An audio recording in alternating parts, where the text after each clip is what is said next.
Welcome back to my channel. If this is your first time here, please like, comment, subscribe, share, and hit that little notification bell button so that you will be notified every time I post a new video.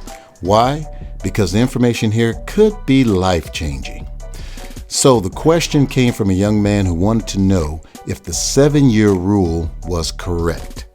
Okay, so for those of you that are new, I'm going to give you a little bit of my background and hopefully that'll help you. I am a certified personal fitness trainer. I'm a certified credit repair specialist. I'm also an avid traveler, and I've worked in the integrated security industry field for over 20 years. So the information I'm going to bring is from a little bit of a different background. So I've studied under some of the folks that have worked in the top 10 credit bureau companies in this industry, credit repair companies in this industry.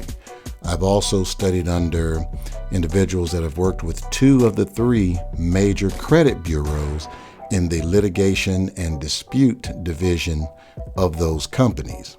So again, my background is going to be a little different, and my perspective is going to be a little different than what you've probably heard on social media before. Okay, so if you're not familiar with the 7-year rule, it is commonly believed that all negative information will fall off your credit report after 7 years. And the answer is, drum roll, the answer is yes, with some caveats, okay? One being bankruptcies.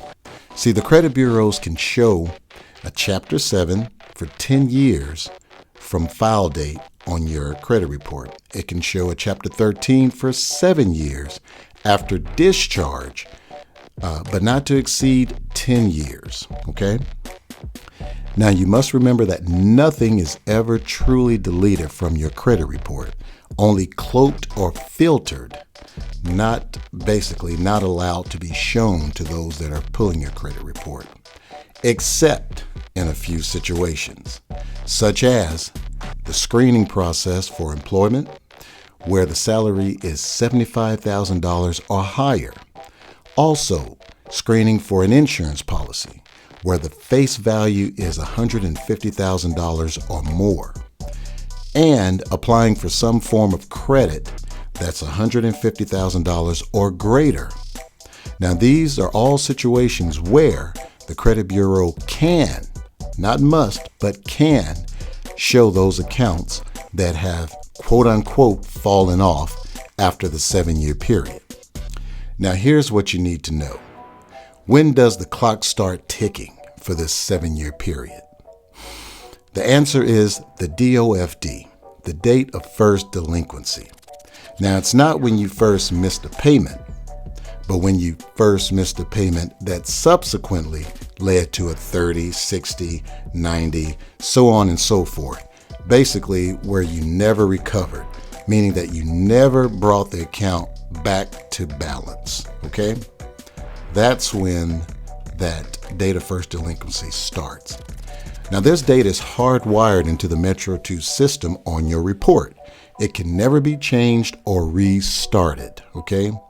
Even if your account is sold to a collections company and even resold again, the DOFD, date of first delinquency, started with the original creditor.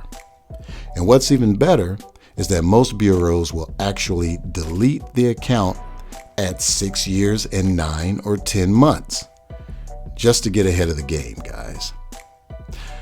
So basically, I hope this brought some value to you today. And if you need any help with boosting your credit score, managing it, protecting it, please see the links in the description below, okay? And don't forget to like, comment, and subscribe. But most of all, share this information because I guarantee there's someone that needs it. Y'all have a great day.